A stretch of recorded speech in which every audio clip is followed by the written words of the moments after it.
সুষ্ঠু ও অবাধ নির্বাচনের জন্য নির্বাচন কমিশনের পাশাপাশি পুলিশ, জনপ্রশাসন, বিচার বিভাগ ও দুর্নীতি দমন কমিশন সংস্কার করবে অন্তর্বর্তী সরকার। এসব প্রতিষ্ঠানের সংস্কার জবাবদিহিমূলক ও কল্যাণমূলক রাষ্ট্র ব্যবস্থা প্রতিষ্ঠায়ও অবদান রাখবে বলে জানিয়েছেন অন্তর্বর্তীকালীন সরকারের প্রধান উপদেষ্টা ডক্টর মোহাম্মদ ইউনূস।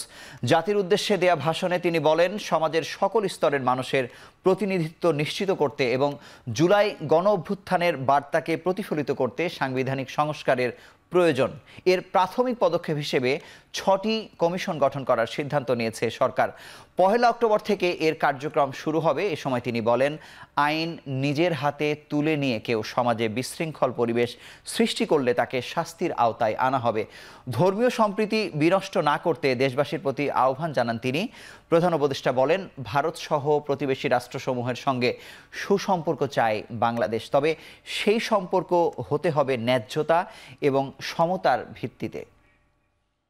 গণ-অভ্যুত্থানের শহীদদের স্মৃতি ধরে রাখতে সরকার তার যাত্রা লগ্নে জুলাই গণহত্যা স্মৃতি ফাউন্ডেশন নামে একটি ফাউন্ডেশন প্রতিষ্ঠার উদ্যোগ নেয়। এখন সেই ফাউন্ডেশন তৈরি হয়েছে। সকল শহীদ পরিবার এবং আহতদের সর্বোত্তম চিকিৎসা সহ তাদের পরিবারের সম্পূর্ণ দায়িত্ব এই ফাউন্ডেশন গ্রহণ করছে। অর্থনীতির চাকা সচল রাখুন, দেশের অর্থনীতিকে সোজা হয়ে দাঁড়াতে দিন। আমরা আপনাদের সমস্যার স্থায়ী সমাধান বের করার জন্য সর্বশক্তি প্রয়োগ করব। আমরা ভারত এবং অন্যান্য প্রতিবেশী রাষ্ট্রসমূহের সঙ্গে সুসম্পর্ক চাই, তবে সেই সম্পর্ক হতে হবে ন্যায্যতা এবং সমতার ভিত্তিতে। লুটপাট ও পাচার হয়ে যাওয়া অর্থ ফিরিয়ে আনার উদ্যোগ আমরা নিয়েছি। আর্থিক খাতে শৃঙ্খলা ফিরিয়ে আনতে একটা ব্যাংকিং কমিশনও গঠন করার উদ্যোগ নেওয়া হয়েছে। বিভিন্ন ব্যাংকের পরিচালনা পরিষদ পুনর্গঠন করা হয়েছে। ব্যাংকিং খাতে এই 1 মাসে বিরাট পরিবর্তন এসেছে। অতুলনীয় মুদ্রাস্ফীতি নিয়ন্ত্রণ অন্তর্বর্তী সরকারের অন্যতম প্রধান লক্ষ্য। মুদ্রাস্ফীতি নিয়ন্ত্রণের লক্ষ্যে পলিসি সুদের হার বৃদ্ধি করে 9% উন্নীত করা হয়েছে।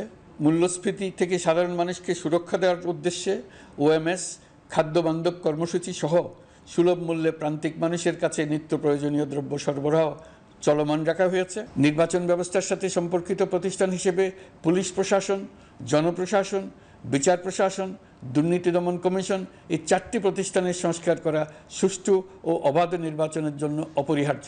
এসব প্রতিষ্ঠানের সংস্কার জনমালিকানা ভিত্তিক, জবাবদিহিমূলক এবং কল্যাণমূলক রাষ্ট্র ব্যবস্থা প্রতিষ্ঠাও অবদান রাখবে বলে আমি বিশ্বাস করি। বৈদেশিক মুদ্রার রিজার্ভ বৃদ্ধি করতে বিভিন্ন উন্নয়ন সহযোগীদের কাছ থেকে বাজেট সাপোর্ট চাওয়া হয়েছে। আন্তর্জাতিক মুদ্রা তহবিল থেকে অতিরিক্ত $3 বিলিয়ন, বিশ্বব্যাংক থেকে অতিরিক্ত $1 বিলিয়ন, জাইকা থেকে অতিরিক্ত $1 বিলিয়ন প্রদানের অনুরোধ করা হয়েছে।